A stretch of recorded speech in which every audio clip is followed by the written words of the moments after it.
Media attention tends to focus on either very large companies or new age startups. Those in between, the small and medium businesses, tend to get squeezed out, but they are in many ways the bedrock of the economy. In volume terms, they form by far the bulk of the industry. Today, we have partnered with NASSCOM and its SME Council, Small and Medium Enterprise Council, to look at how successful SMEs adapted during the pandemic, how they have used emerging digital technologies, and how they are serving the world. An SME Playbook will help to foster an overall progressive ecosystem for future SMEs in the country. So welcome to this Times Techies webinar. I'm Sujit John, and I have with me my colleague Shilpa Fadnis. The two of us will moderate the discussion. Today, we have with us 4 founders of companies, all of who are also members of the NASSCOM SME Council. We have Samir Jain. Samir is the founder and CEO of Net Solutions. His company builds omni-channel digital experiences by converging technologies like web, mobile, social, cloud, and IoT. Net Solutions works with startups and enterprise clients globally. Samir graduated from NIT Kurukshetra in 1991 and joined his family's manufacturing business. But his interest in internet technology led him to start Net Solutions in the year 2000.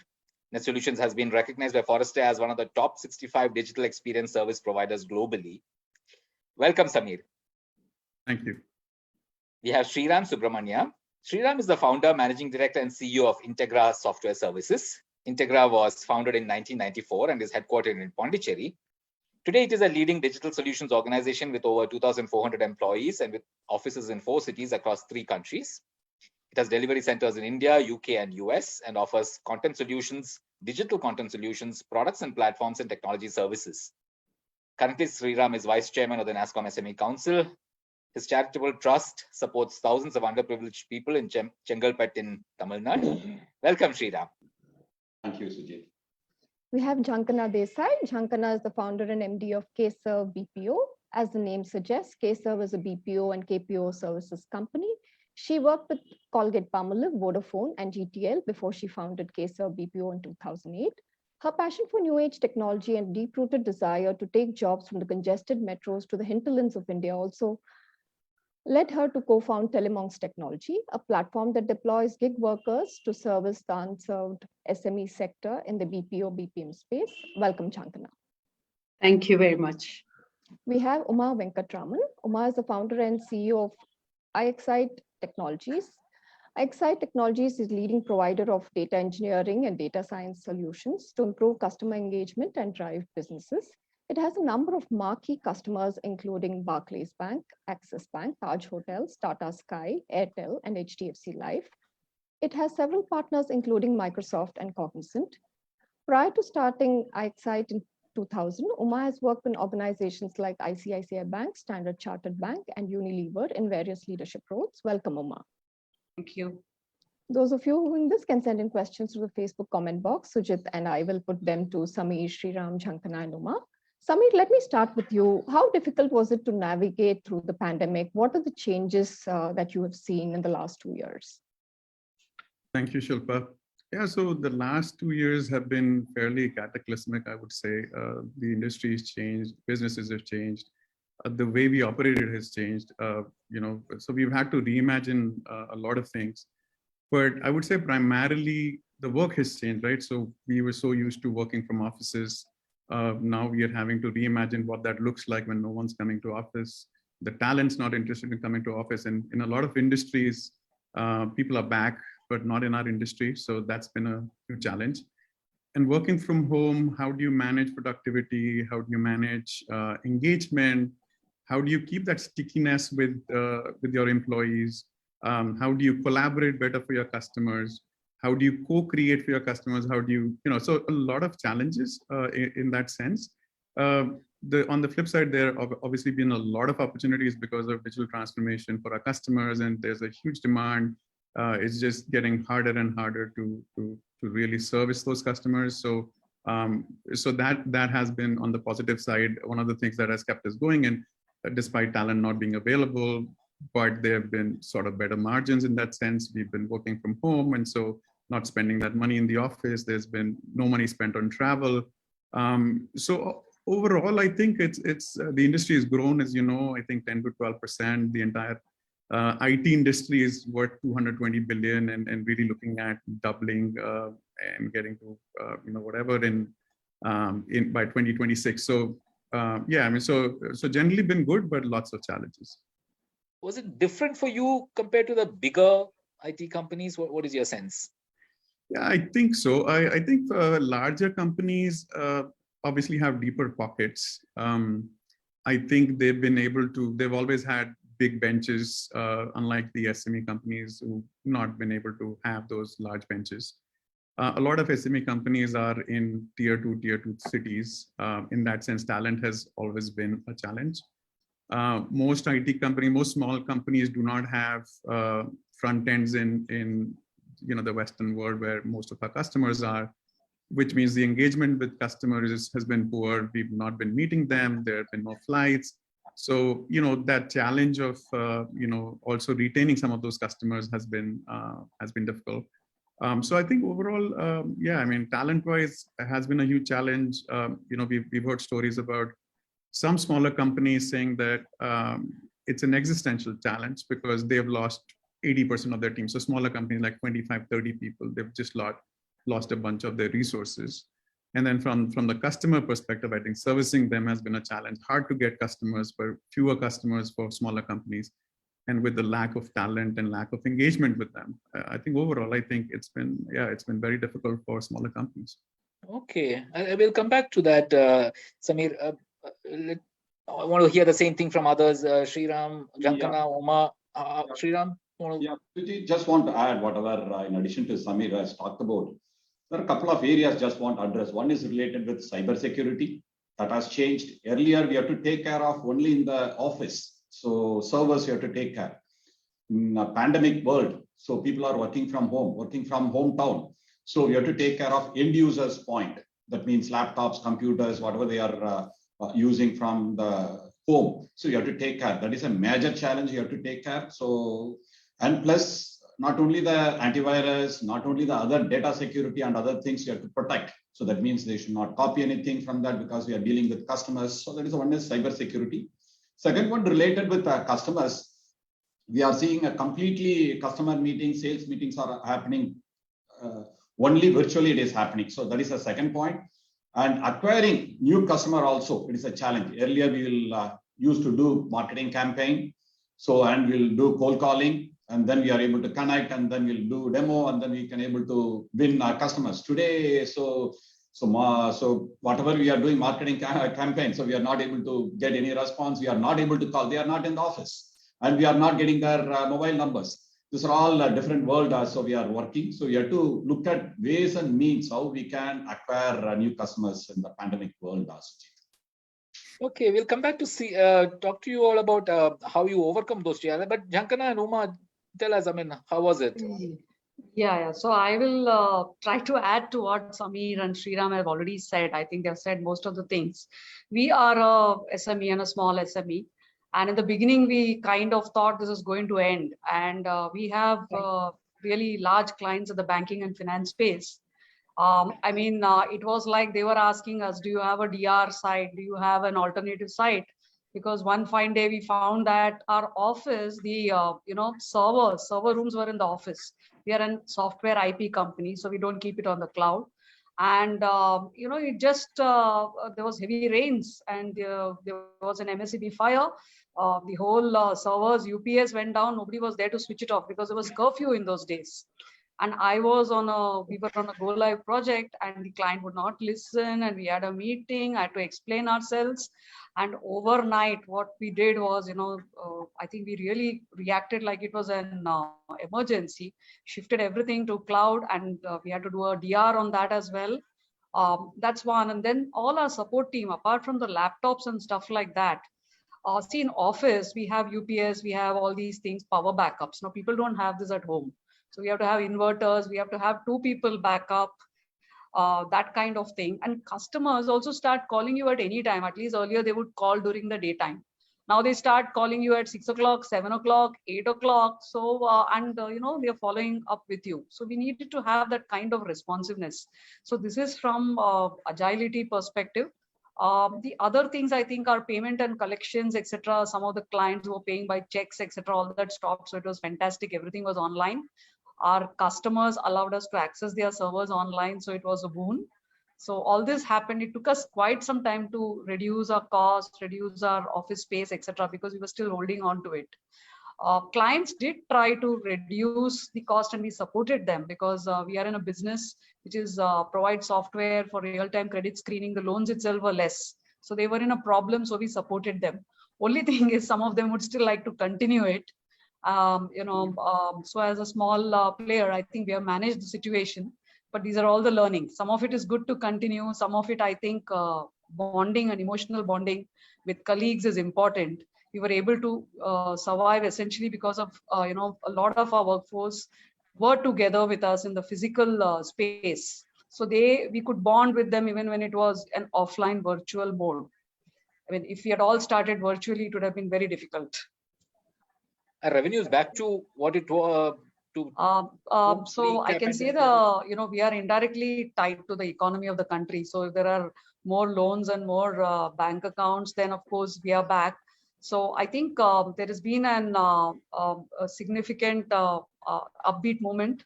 I can see that it is almost back to normal. That's what I can tell you. Your customers are mostly Indian customers, is it? Indian customers, yeah, but in the financial space. Yeah, so they, it depends indirectly on the purchasing power of end customers. So if people don't buy phones or they don't buy homes, then we suffer. So like that. Okay. Jhankhana? Yeah, well, I have a slightly different perspective here because I come from a different space, like you. Yeah, you are in BPO, BPM, KPO, and absolutely customers mainly BPO, BPN, and in the domestic space. Now, for us, pandemic was a bittersweet experience. More so because I think sweet because it woke the entire industry up from a long slumber, where we had never prepared, or no customer would have allowed any telecaller to, or any back office worker to operate from home. Now, under these circumstances, they had no choice but to give you a go ahead. Even the BFSI, now we work with the top clients, top 3 clients in every vertical, whether it is in BFSI, whether it is insurance or, securities, or say digital assets, or entertainment, other industries like e-commerce or whatever. So they have high security requirements, which is mandated either by RBI or by SEBI or their own governing bodies, IRDA, etc. But somehow we managed to overnight transition everything to work from home. Using, so we had, at least I can talk for my company, KServe, at KServe, our IT teams had started working backwards from 4 days before the lockdown happened. Somehow we sensed that something is going to change and we didn't know when, but we started. So the first thing we did was host our massive data center on a private cloud and create light applications which could work on the phone. So otherwise our CRM applications are heavy. They need a desktop or a laptop. And we didn't have the financial muscle. We are a real SME, like Uma mentioned. So we don't have the financial muscle to overnight procure laptops or send systems to people's homes, because even the transport cost hurts us. Putting all the technology on the cloud also cost us. And creating these applications for our customers would cost us. So somehow we managed, we took some help from friends and from vendors, etc. Collaborated, created this, and transitioned everyone with the approvals of customers. And our customers were very happy. But the government also eased some rules, no? The government had eased some rules for exactly. That was a very big step. So that's why I say it was as sweet as it was bitter. Sweet because the TRAI and DOT, who would have never ever relaxed any norms, relax that. And I would give 100% credit to NASSCOM. The way our past chairman and the entire committee the executive body of NASSCOM, they would sit till midnight or even all night in the government offices with government officials, and they got it overnight. They got these orders, you know. Oh, wow. And I didn't they know were, yeah, absolutely. And they were communicating with us all the time. I remember, you know, Dr. Chetan from NASSCOM, who would send all these new updates to me on WhatsApp, and so to all the members, you know, especially SMEs. And we would not even see, there was no time to even send systems to people's homes. Now, though, as much as we use the light apps, etc., there were certain clients who would not allow that because their CRMs were just couldn't take the load on the, I mean, they couldn't reduce the you know, size of their CRMs or whatever, the heaviness. I don't understand the tech term for that, but we could not migrate them to the phones, and we had to send systems. We could not even get the permission, you know, so they would help us with the permissions, you know, NASSCOM. So NASSCOM really stood by the entire IT industry to ITES both, you know, to help us with all these permissions and relaxations, etc. till date, you know. So from both ends, whether it was the government or the customers, you know, they gave us permissions, and we saw the beginning of a new era. Now, where people were working from homes. Of course, security was a big challenge because we were all wired for physical security, you know, all controls were put in place for a physical environment, you know, where people deposit their phones outside, they deposit their bags outside, paperless environment, etc. So then the teams had to become innovative. They started masking customer numbers. You know, they would just suppress the numbers so that there's no untoward accidents could happen, etc. There was more monitoring happening. You know, and teams were so innovative that they started giving feedbacks on recorded calls. So while a lot of BPO companies were struggling to get the numbers up, but you know, there were teams who were very innovative, and they started doing things differently and ensured that the productivity levels never dipped. So how's business for you now? Well, during that time, the cash flows were hit because our customers couldn't pay. Our business went down to half. So in the financial year that ended in 2020, it was really poor. We went down to 50% of our revenues. Our people's strength went down to less than 50%, you know, but then post-pandemic now in the current environment, we've grown by 3 times. Wow. You know, customers, and this is like effortless. Customers and businesses just sort of coming in. Customers are approaching us and they are trying to do business. We also used the pandemic to launch this new initiative because when we saw the reverse migration happen, we realized that people need to work from their hometowns. You know, why should you have migration in the first place and have more load on the cities and metros which are already congested? And therefore we ensured, you know, that we come up with this platform. So on the supply side and demand side, on both the sides, you could tie in the gap that existed in the market, really, because SMEs were the unserviced market. And during the pandemic, we saw a lot of SMEs reach out to us and say, look, there is no other way. We don't know how to go to the customers. Just like Sriram mentioned just now, you know, people were struggling to get to the customers, and we were like a bridge. But nobody entertains SMEs who want 2-3 people calling out, who want inside sales, help on inside sales, or customer service with a small bunch of people. So this platform, sort of, which is a prepaid platform, could help customers in this space. You know, so the SMEs who want short-term engagements and cannot sign up long-term contracts, multi-year contracts, the platform is a boon or a blessing. So, you know, I think this was and there were many companies like us out there who have innovated, who have launched new ways of doing business. And if you are small and nimble, it's easy to adopt technology and move forward in the new post-pandemic world. Okay, so a lot more customers now, you said, no? Absolutely. Okay. And I would say it's the same for majority of the BPO companies. Okay, really? They're growing. Okay. Yeah, they're growing Okay. like anything. We'll come back Because to the- that. Mhm. Yeah. Samir and Sriram, tell us, I mean, how's your business now compared to what it compared to 2019 pre-pandemic? And what are some of the things that you did to, I mean, you mentioned major challenges around reaching out to customers, accessing talent. How did you deal with all of this? And how's your business looking now?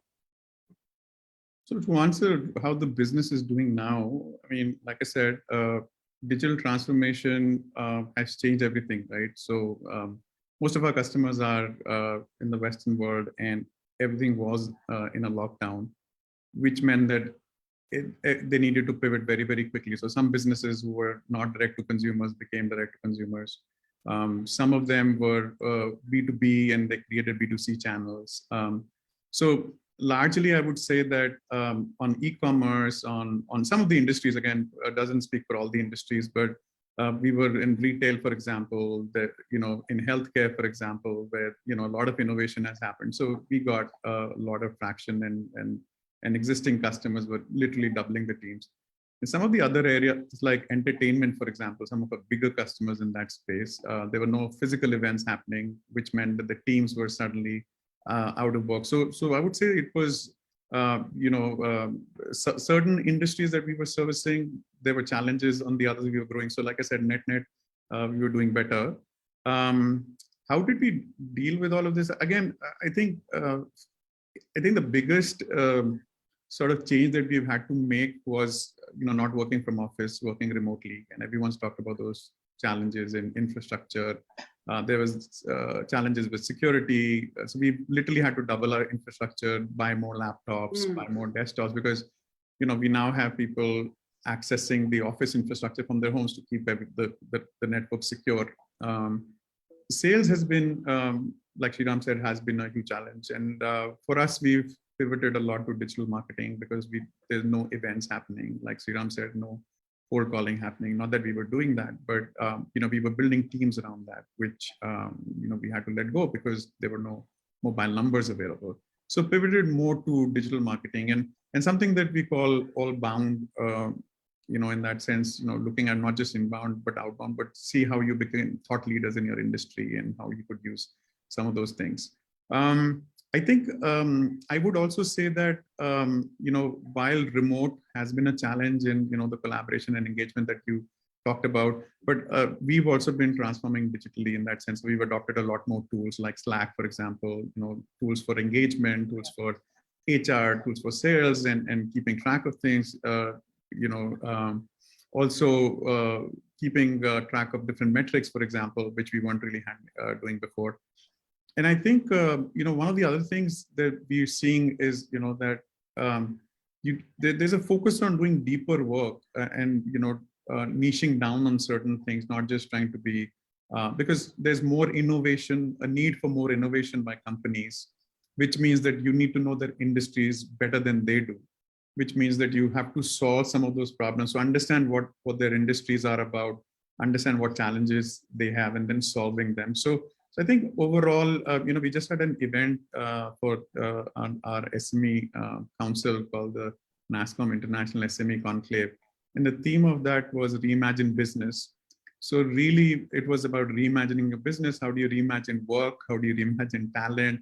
How do you reimagine your go to market? And how do you reimagine your growth as well, right? So what does that look like? And what can you focus on? And what should you focus on? Because like I said, the industries are different as well, that are transforming themselves. So really the focus is changing to those industries where you can get the maximum growth. Okay. You mentioned thought leadership. What exactly did you do there? So a number of things, right? So content, so, the thing about content marketing and how does an SME or for that matter, any company differentiate themselves? How do you attract more visitors? Content marketing is one way of doing it. So really writing better content that creates that that branding for yourself, for your SME, saying that okay, works. Are you able to get viewers and all that? Yeah, I mean, so we are more actually more text-based thought leadership. And there's also this thing around account-based marketing where you, like I said, you do a deeper dive into industries. So for example, if you're servicing retail and we're talking about customer experience or how to improve some of that, then we would write for that industry. So like automotive is one of the larger areas for us. Then we look at how do you improve customer experience for your automotive customers, right? And then really see how you can engage some of the CXOs or stakeholders. So in that sense, it's you have to be seen as that. But also a lot of SMEs now also do things like webinars, for example, bring them down the funnel. So how you structure yourself as top of the funnel content, middle of the funnel, and bottom of the funnel, and how you go from using strategies like eat strategies of Google, for example, where you talk about high level things, and then in the middle funnel you talk about more about how-tos. How do you solve this problem? So how do you build security for your e-commerce customers, for example? And then bottom of the funnel is more around case studies, do a better job with case studies. But yeah, I mean, overall, I think that's the general idea. Sriram? Yeah. So actually, if you look at the current year, we will be flat, Sujit. But next year, we are very bullish. So we are looking at around 20% growth we are looking at. And in addition to that, we have started investing last 1.5 years. Newer areas, we have identified newer products where we have to invest, newer services we have identified, and newer emerging technologies like AI, NLP, so MLDL. So these are all the last 1.5 years we have started investing. So now we are seeing the results. So that's why we are growing in all the 3 areas. And in addition to that, so these are services that you offer now to your clients, is it? Oh, yeah, we are doing in BPM area. We are doing end-to-end services, starting from content creation, digital, e-books, e-learning, to corporates. This is the one area for BPM area. The second one is we have close to around 8 products we have developed, B2B products for publishing industry. So now gradually are shifting that into content industry. That is what we are looking at. Third one is we have very recently, we have started is tech services, Sujit. That is what we are looking at. More and more it is converging. So whoever is in a BPM area, they are getting into products, they are getting into tech. Whoever is in tech, they are getting involved in products development as well as in a BPM area. More and more we are seeing next 2 years, whether it's a big companies or SMEs, we are seeing a convergence. All 3, everyone will be handling. That is a one trend we are seeing, Sujit. The second one related with the talent. Talent is a major problem. Attrition is very huge, not only in the tech area, so even BPM area. So now we have to attract. Earlier we will train people and then we'll deploy. We'll have enough time. So it's speed is critical now. We want experienced people. So no one is coming to tier 2, tier 3 towns. So now we have started offering. So let them work from home or work from hometown, whatever you can call. So that is we are adapting. So that is a major challenge, and attracting to Pondicherry, tier 2, tier 3 towns is a little more because they are used to the metro cultures, either in Chennai, Bangalore. I'm talking about southern part of India or Hyderabad. So attracting. So now this option is available for work from home. That is one area we are doing. And the talk among the Bangalore companies is all the employees have gone out to smaller towns like Pondicherry and don't want to come back. So that is a few areas. Yeah, for us, BPM is a niche. So certain areas only it is available resources, for example, designing. So it's available only certain pockets. Otherwise, you have to train and then deploy. So we are having our own training school, but it will take more time. But because of attrition, so quickly we have to take. That means we require experienced people. So that is what I'm talking about. Certain areas, yes, it's advantage. A lot of people are metros also, they are moving to tier 2, tier 3 towns. In case it's a talent is available, whatever we are looking at, it's advantage. So in case the different job families, it is a disadvantage, Sujit. So that's a challenge. And in addition to that, so when you are hiring a new people, so we are having a challenge of culture inculcation. So earlier within the company itself, they are working inside the company. So inculcating culture, it's a certain extent, it's a challenge. Now they are working from home. So new employees, we have not seen. So they have not even visited our office. So we are shipping the laptops to the different parts of India. And one day they are here, next day they are handing over the laptop and then they are moving to the different companies. So we are not able to connect with them. So that's what I'm talking about as culture inculcation when they are working from home. That's a major problem. Still, we are figuring out how to engage, how to retain. It's a new challenge. I think everyone is facing. Yeah, it's a big challenge. Yeah. Shilpa? Yeah, this is to the panel. Cloud has been integral to any transformation journey. So I wanted to hear from each one of you in the contactless world that we are in and business models are evolving. How have you embraced cloud? And how have you started looking at yourself as a digital first enterprise? Okay, should I answer Go ahead. briefly? Okay. So as a company, so we work on remotely on client side. So the things we have, right? We were very hesitant to put anything on cloud. So we haven't totally moved on cloud because we are an IP company. So what if our stuff gets, there's IP theft and so on and so forth. So there's a lot of hesitation. So we took some time moving from, let's say, even from our physical offices to moving to a data center. We have done that much. At the same time, we offer our products as APIs. Now that's a big difference. Earlier, we were having a lot of installations which are actually on-prem installations at client sites, because again, I told you, our clients are all the big banks and insurance companies, and they themselves have to go on cloud. But I see a distinct change now. There are two types of clients, the large ones and the small ones, and everybody is moving to cloud. So their entire application is out of the cloud. They also want to reduce their costs. They want to, use the advantage of cloud where, it's a dynamic kind of usage, and use more open source tools. It's all available on the cloud. They don't have to buy it. So our products, our applications, everything also has to be available on the cloud. And it's really a boon for us. So it's very important because it frees you from all this headache. Though it's not any cheap, you have to learn to manage it very well. So whether it's Amazon cloud or Google cloud, it can be pretty expensive. The second thing on cloud is, now we find a big different trend where a lot of developers are putting up specific what you call as APIs, which a lot of end financial companies can use. So there is a new what you call fintech companies, or there are startup small finance banks, small housing finance companies. They all go on the cloud. They want to use ready-made available programs or microservices or APIs readily available on the cloud. So this cloud allows you to put up your program and make it available to a lot of people. So from a product, company's viewpoint, I think it's a real blessing. We have also hosted some of our services on the cloud for people to consume. So there are two parts. One is our own internal working is not entirely on cloud. It should get there. It is expensive. It is not cheap. So if I were to use something like Amazon, it's more expensive than if I just put it up on a server in our office. Oh, so really? it's very, it is. Unless you manage it very well, is it? Yeah, you manage it. It's really expensive. Amazon cloud is not cheap by any nature. And you have to really monitor, and you'll get a bill, and you can't, I know they are a great provider, but it's all, automated. You can't talk to anybody.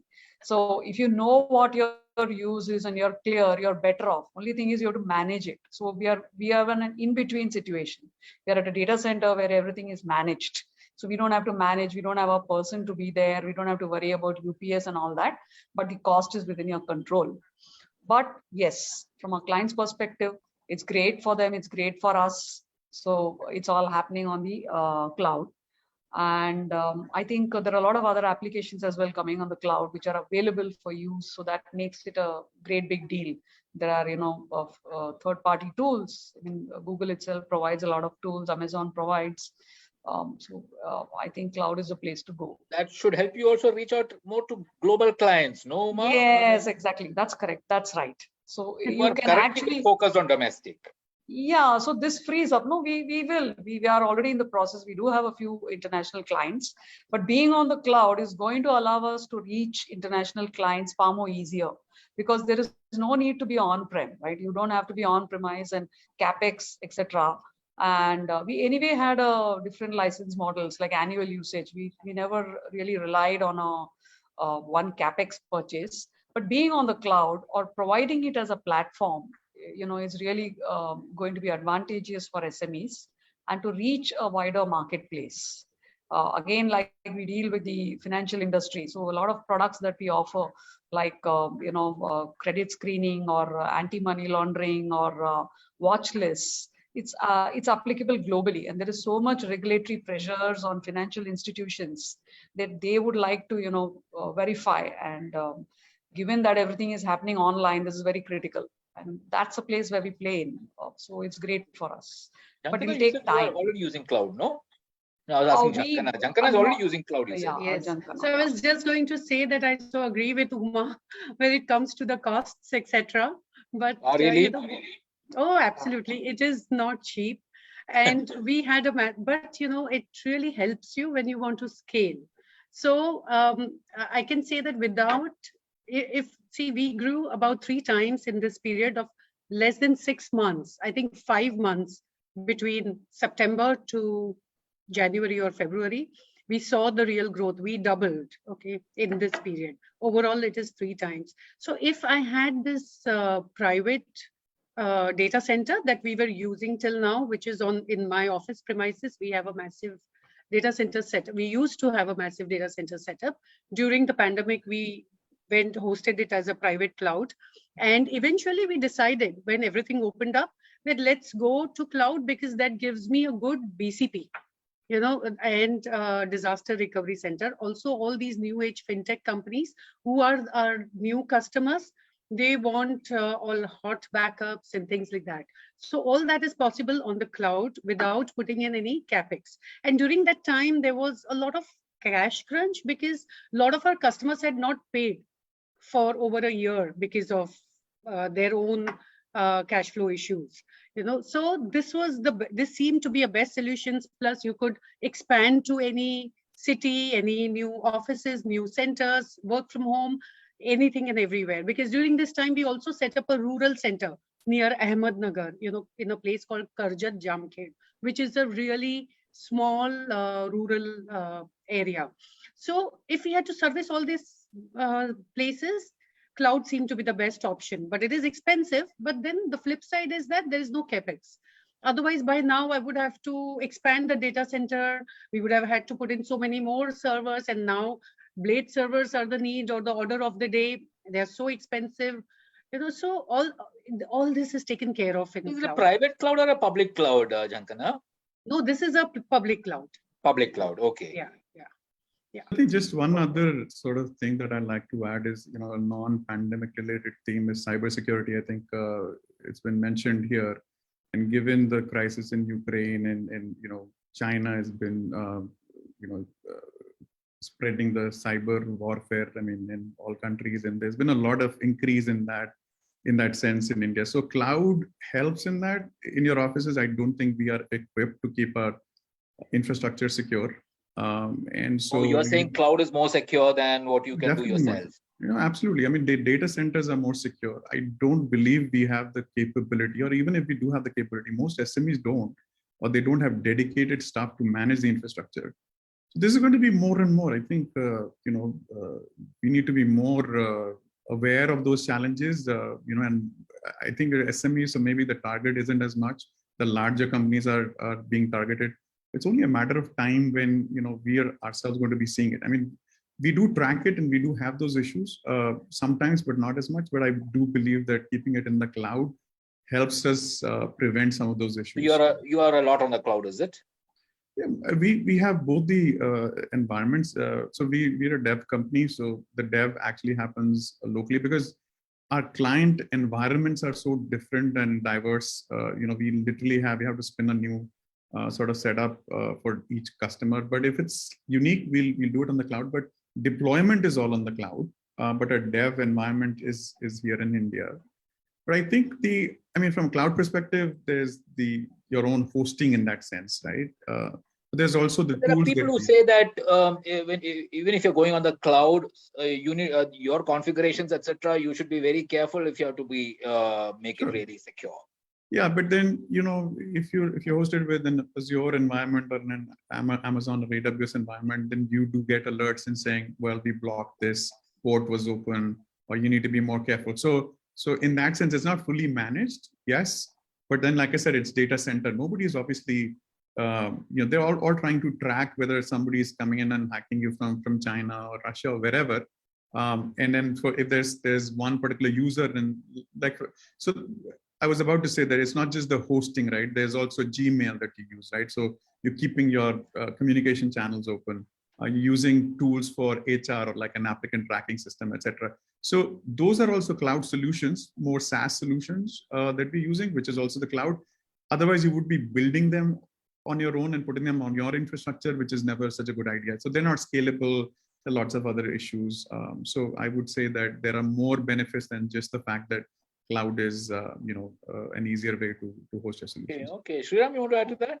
Yes, Sujit. So I'm looking at it in two ways, Sujit. So for our BPM division, we are looking at a hybrid model. So both on-prem and cloud.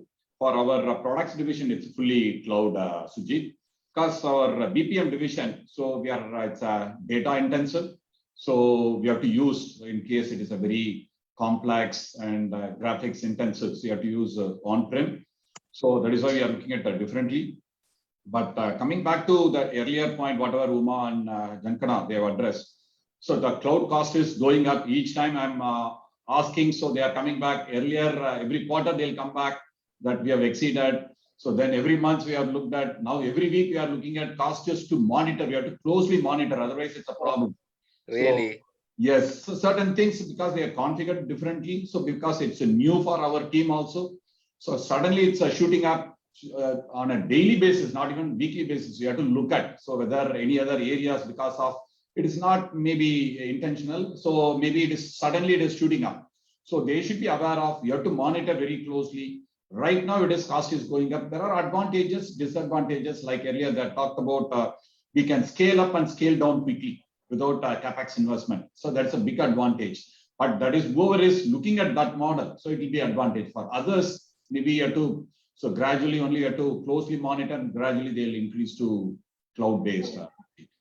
I'll just add 2 lines to what Sriram is saying. See, what Samir said, your business automation solutions are third-party cloud, HR, CRM, contact management, incident management. They are third-party cloud solutions. So it's a subscription or monthly charge. So it's fine. I mean, it's all fixed. Now we work with big data. We work with voluminous amounts of data that we need to test on various platforms. Let us say Linux, Windows different flavors, RDBMS different flavors. So if you want to test it for 1 or 2 months, you can use a cloud. Okay.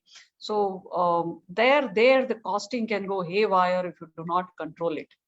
Okay, it can be really humongous. So you have to choose it very carefully. If you have that much, if you've planned it and you know it, it's fine.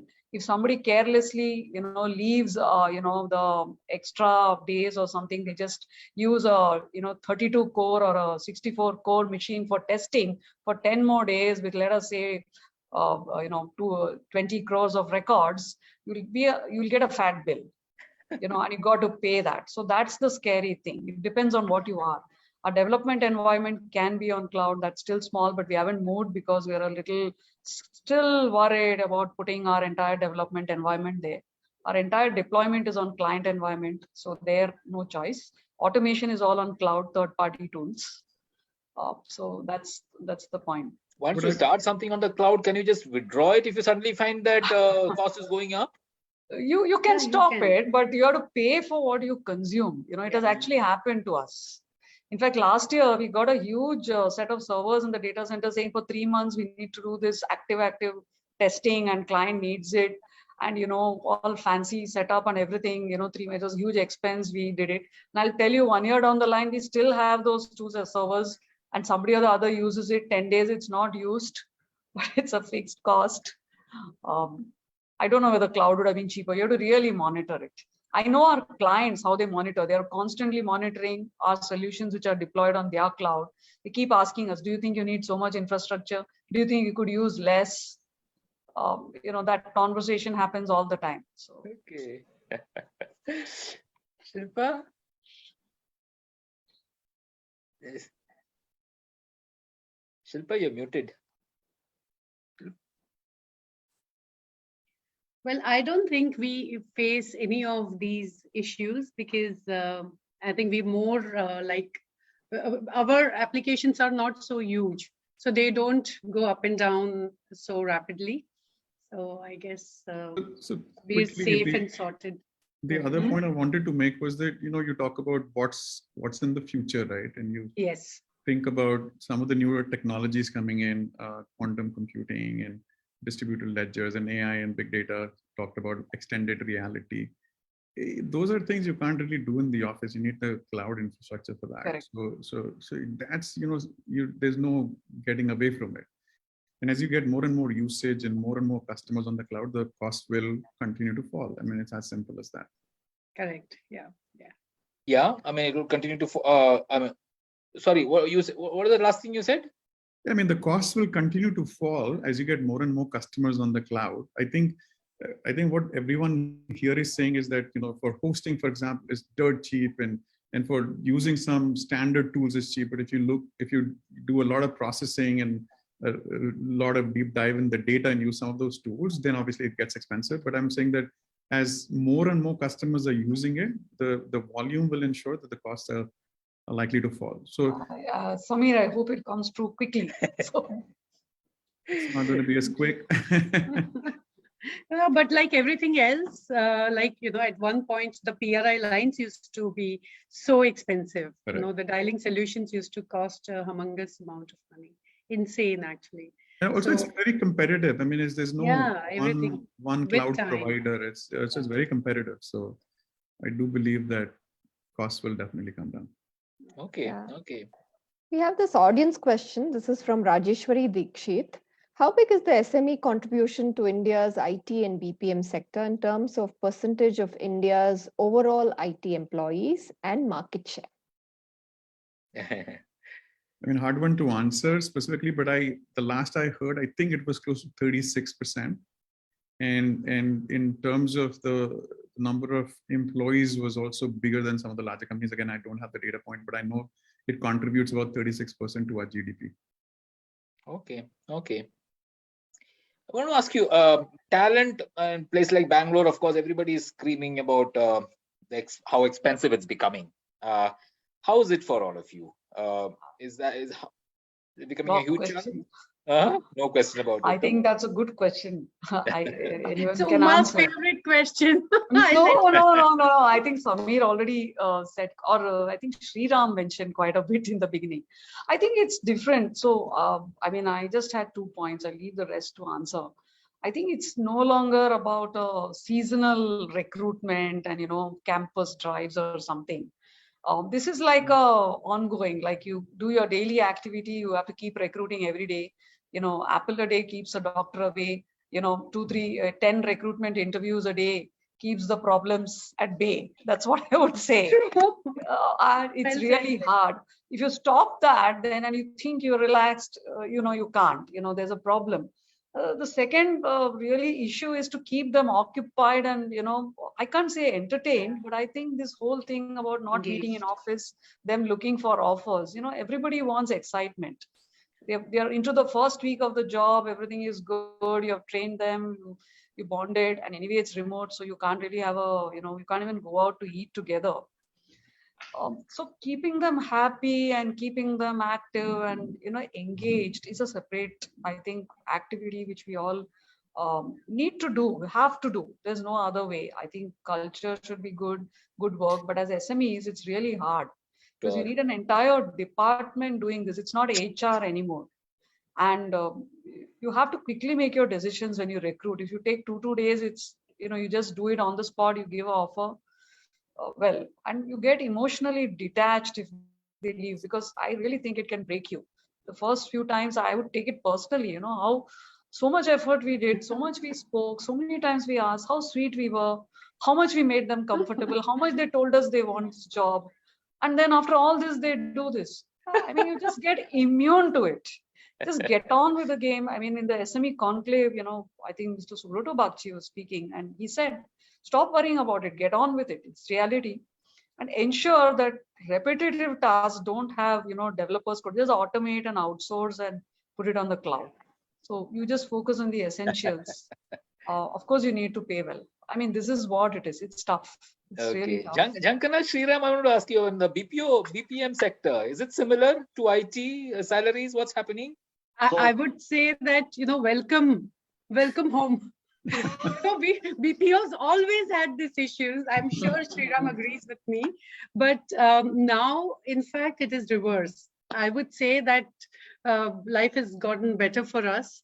The attrition has come down. There is Why so? Why so? Well, I guess though the jobs are many, it's not like the jobs aren't there. But I think during the sorry about this, okay. But I think during the pandemic, a lot of people lost their jobs, and it was obviously last in, first out, especially in our sector, because during that 1 year employment, a lot of our BPO workers were unemployed. So I think now they are being a little more careful. They want to be loyal. They want to stay, and while getting good talent is still difficult as hard, but we see more attrition in work from home group of people rather than in people coming to office. And the reason, I think is because I can understand that. Yeah. No, what exactly what Uma was saying. I mean, they're disengaged. I mean, it's not easy to engage all of those people. Yes, absolutely. So, yeah, Sriram. War for talent will be there, Sujit. So next 5 years, so we are anticipating it's a huge growth every year, 15 to 20% we are expecting. So that is the industry is going to go through. So we have to create a more supply chain from SME Council, Samir, so entire SME Council members. We are working on various initiatives we are doing. So one is NASSCOM's Future Skill Platform is there. So we are extending that to the SME member companies, and certain courses we are providing free. Rest it's very, very nominal charges. That is one initiative. Second one, Industry Academia. So we are doing. Third, individual companies are tying up with third party. The fourth one is that in case medium-sized companies, they are having their own. So unless we are not creating enough pipeline, so this problem will be there. That is the one area at very macro level. Second, for our BPM area, so BPM industry, so attrition is a little bit reducing. Still, it's not reduced fully in our area. But we are seeing more attrition at a mid-level, at senior level we are seeing. So that is because of the industry, because of various things I earlier also I talked about in one of the other meeting. So it is a inculcation of culture, employee experience. It is changing to a family experience, Sujit. So when we are reviewing with the people, so either delivery meetings, delivery review, or financial budget review meetings on a monthly basis. Sometimes it will be at 7 o'clock, sometimes it will be 8 o'clock. So because it's a US time zone, our customers' calls will be there. When we are asking professionally, it is not even we are exceeding the boundaries. So people are sensitive because of the pandemic nature. More than that, spouses influence, parents influence, in-laws influence, more and more it is there. Because in our company, 50% of the employees are women employees. So they have to take care of multiple things they have to take care. So they have to take care of the office, they have to work. So they have to take care of the parents. They have to take care of the children, the classes will be there. So online, they have to take care of multiple things. And we are asking all these questions. The spouses, parents, they are listening. They are not off video. So they are telling that why they are asking like this. Please resign. So you look at some other companies. We actually had one like that. Oh my God. We were talking about this. This is terrible. We were saying that the employee experience has changed to family experience. Yeah. So I agree with you. In fact, I picked up from Samir. So it is an employee experience too. It is a family experience, Sujit. That's where we have to look at holistically. We have to look at now. We have to engage everything, and we should be careful. Separate story for us to do. The kind of issues we faced were a little different because people come from very different socio-economic backgrounds. A lot of them wanted to come to office because they didn't have space at home, especially in Bombay. They live in small houses, a lot of family members. So they wanted to come back to office. They constantly kept asking us, when can we get back? Because, we don't find the space to work from home. So Jhankhana, so we are really gifted, Jhankhana. So we are having a challenge. People are not interested. Only 30% of employees are ready to come to the office. They are coming. Rest of all, we are not forcing. So we are encouraging, we are counseling. So look at coming to the office. So because of various cybersecurity issues, various data security issues. certain critical data. So, and we are hiring continuously freshers. We are telling them first 6 months or 1 year you have to work from office. So still people are not interested. So, so small town like Pondicherry, so they'll be going to the home for lunch. It will hardly take 5 minutes, 10 minutes. They'll go home and have a lunch and then they'll come back. So they are not interested in Pondicherry town like a small town. So they are not interested in coming to the office. So we are encouraging, that's a challenge we are going through, whether it's a BPM division or products division or. Oh dear. Yeah. Oh my God, here we have a reverse challenge. We tell them the client is permitted work from home. Please go home. But they don't want to go home because I guess it's because the crowd is young. You know, they're all 20, 25-year-olds. So they want to come and sort of, you know, have that social sort of. Jhankhana, I'm starting a BPM company in Thane. Okay, watch out. Please don't start something new. Work, you need engagement. And if you need engagement, people should come to office. I've come to that. Yeah, Yes, that's true. exactly. Yeah. Youngsters particularly will want to come. Yeah, Yeah. absolutely. They Shilpa, don't mind traveling for 2 hours. Oh, they don't, is in the it? train. They don't mind, but they want to come. But, Okay. So I am anticipating maybe it's a unique this part of area. People are not working from home; they are working from hometown. That is what I'm calling. That's different. Yeah, So exactly. all got to the different towns. Yes. So school is still online. It's not compulsory. They have to come to the school. So I am anticipating from June onwards, the schools will be telling that you have to come. So Correct. that is the They've time already all started saying that. shifting to move to their office locations. That time it will start improving. That is what I'm anticipating now. So in one of the sessions at NISC, Krishnan Ramanujam of TCS said that it'll be until 2025, 2026. Until then, you will not see employees coming back to office, but 90% of them will come back to office by then. So we're still about 3 or 4 years away. I don't think it's going to improve by this summer, Sriram. No way. But I would reckon it's a good thing to let people work from home because, I mean, obviously the challenges, I mean, you cannot sort of compromise when it is to do with data security and other issues. But, you know, this kind of flexibility we never had in our country. Whereas every time, you know, even 2 decades ago, when I used to go to the UK, I used to see people working from home. And I used to wonder, why don't we have this leeway, you know? Why can't we have this flexibility? And it's such a great boon for working mothers, you know, allowing them to work from home is a great thing, I think. And now when clients, sorry, somebody. No, sorry. Finish. And I want to add to that. So when clients want people to come back to office, I get appalled because I feel that, you know, please, at least those who are working from hometowns don't want to come back. Allow them to work from home. It's only people who live in the city, same city, want to come back to office. And I think what is the use of this 2-year-long semi-lockdown or lockdown if we can't change and if you're going to regress again? You know, we came a long way. Why not to go back? But everybody is calling people back to office. All our clients want people back, more or less. Oh, okay. Yeah. So now we get them to sign contracts saying work from home contract with a discount. So that's what we've been doing now. So I asked one of our Western customers, I asked him this question. So you've always been working from home. How does that work? What are some of the secrets and tips you can give me? He says, if I call one of my employees who's working from home and he or she doesn't pick up the phone within 2 calls, and the person does it twice or thrice, then that person's kicked out. Try doing that in our country. If you call somebody and somebody doesn't pick up the phone, I mean, there's nothing you can do.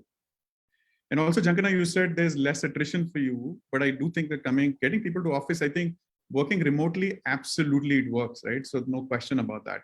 The challenge is because there is attrition and there's no stickiness, you want them to come to office just to meet and just to, engage with each other.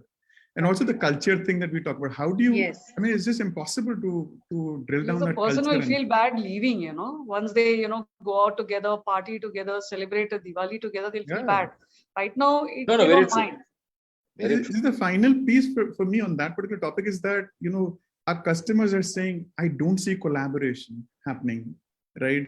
It's almost like 2 people just show up on a Zoom call and they don't really know what's happening. And those are challenges we are solving. So how do you have them collaborate and whiteboard if they're sitting at home. I don't think those tools that you have, the digital tools, can actually solve that, sitting in the room and co-creating with customers. But that, to my mind, has been the biggest challenge for us, working remotely. It's just impossible because you're building solutions and you need to understand those things and, the requirements, and then, talk to customers and say, this looks like a good strategy. But doing that remotely has been a challenge so far. It's one of the problems that we need to solve. For example, in our company, a lot of distraction, like 50% of employees are women employees, Integra. So they are having a lot of distractions are there. So because of that productivity problem, quality problem, so it is not intentional because of their family. So it's a 1-bedroom, so that children also, they have to take the classes and other problems. So we are okay as long as there is no productivity issue, there is no quality issue with customers. Absolutely, it's fine. Because we are having a different challenges. Only wherever we are facing challenges, that type of employees alone, we are asking them to come to the office. That is what we are counting. Absolutely. Absolutely. That's exactly what we did. And that works the best. We tried doing video calls if they don't pick up, and we tried everything. But what worked the best was, when you put them on performance improvement plans and call them to office. So the bottom 5% are always perennially in office, and therefore nobody wants to be in the bottom 5. And therefore my work from home productivity goes up.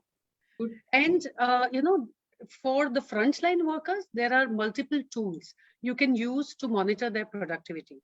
And we are using all of those. But to monitor supervisors is a bit difficult, and unless they are agile and they are on the ball, you can't really ensure productivity happening for everyone else. So one rule of thumb was that all the supervisors and managers compulsorily have to be in office, but the frontline workers can stay at home, even in work from home contracts. So when supervisors are there, they're sitting here and driving everyone. They're doing their job. When they have difficulties, they approach us, the management team, and everyone helps them out. So I think I fully agree with you, Jhankhana. So because supervisors and managers are very, very critical, because it's a totally different environment. So they have to manage remotely.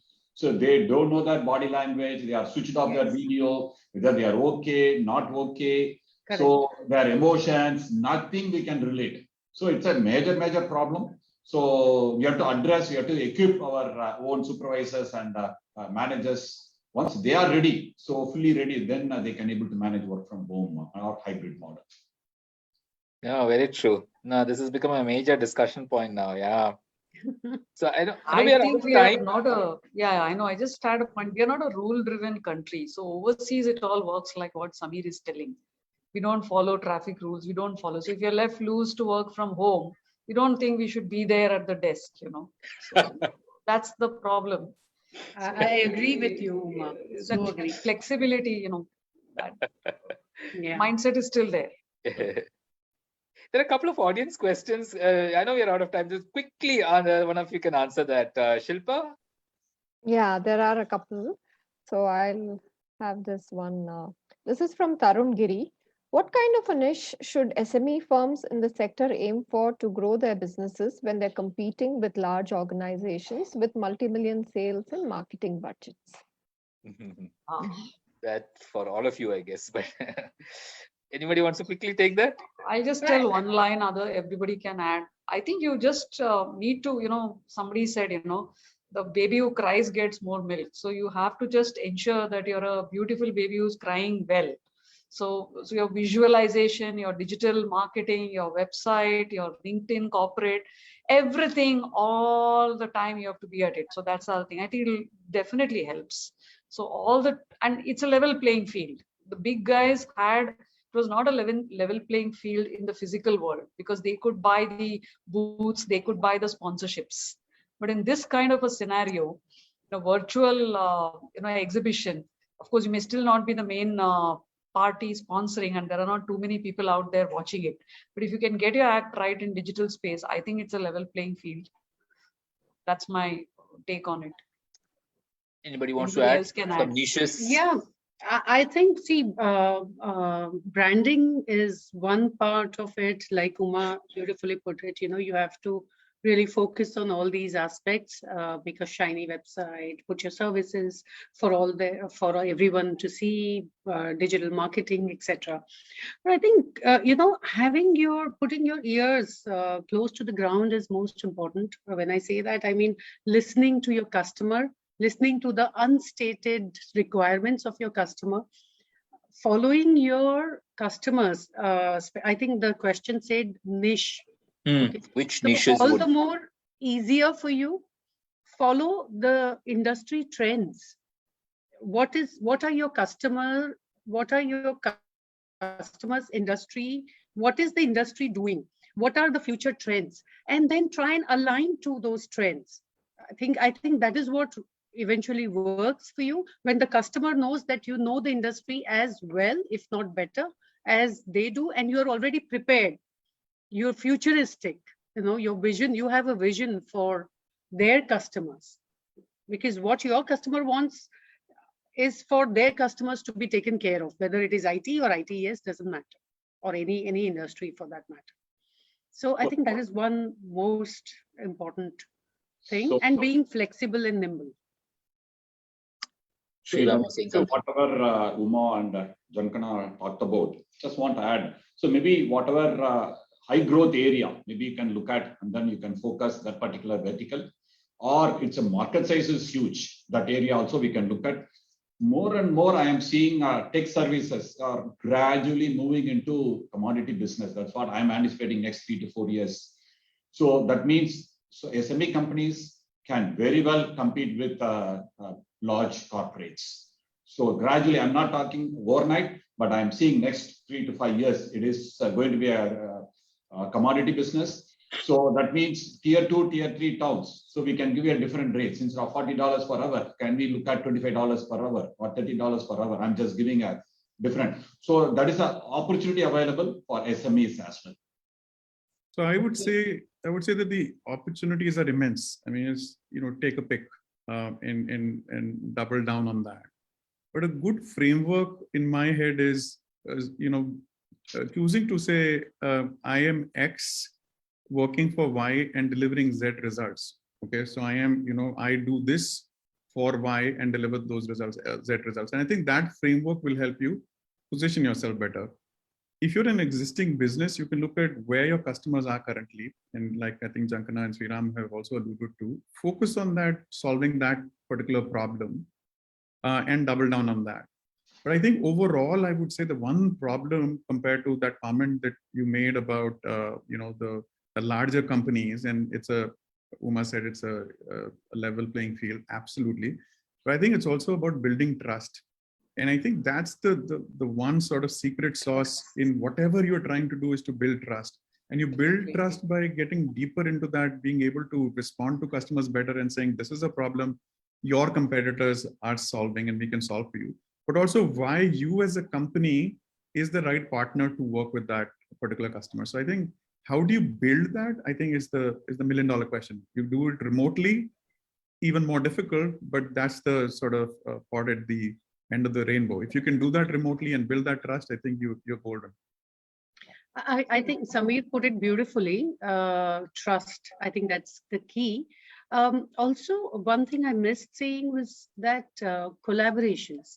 Collaborate with your competition. I think we did just that, and I think that is also one of the reasons I missed saying, which has helped with attrition, because we've collaborated with all the competition in our building, and we do not hire each other's people. That has helped us. Yes.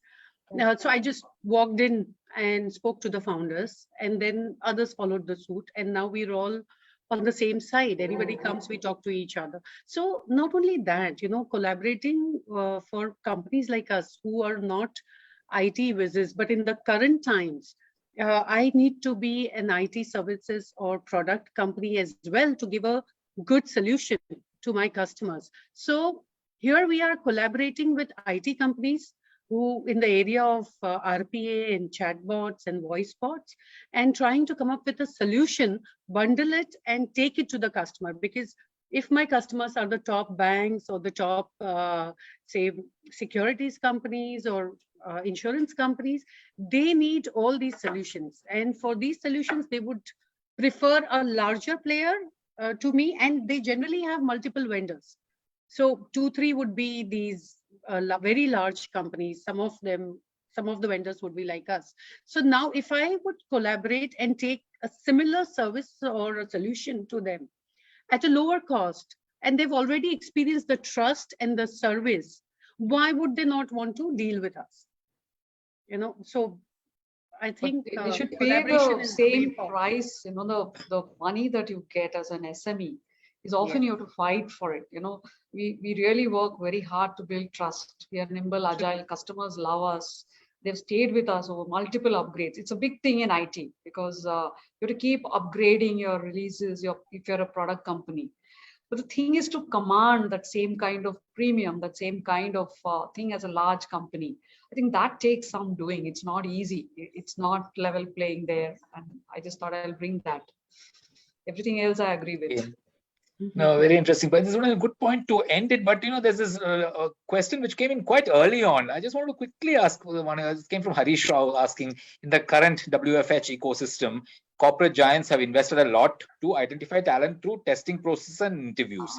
How can SMEs source good talent through a remote hiring process? Career fair. So Samir, you can say that NASSCOM has taken a big initiative.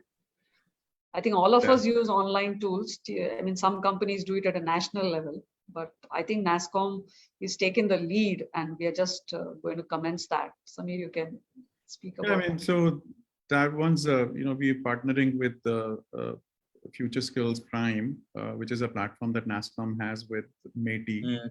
And we're doing a job fair on April 5th to 7th. It's a remote virtual job fair. We'll have about 20,000, 30,000, depends. I mean, we have close to 10,000 people registered already. And we have 135 plus SMEs, 117 plus SMEs who've signed up to be a part of that. And basically what we're doing is giving access to this talent for all our SME companies who are part of NASSCOM. And this is exclusively for NASSCOM. That's one way to participate. But I think the question was more about tools and how could it be a level playing field. I mean, we've invested in an ATS is what I'll say. We never really had an applicant tracking system. And so we're using that, and we're using some of the tools that are available in the ATS. So I think the cost of employees, even talent acquisition people is getting more and more expensive.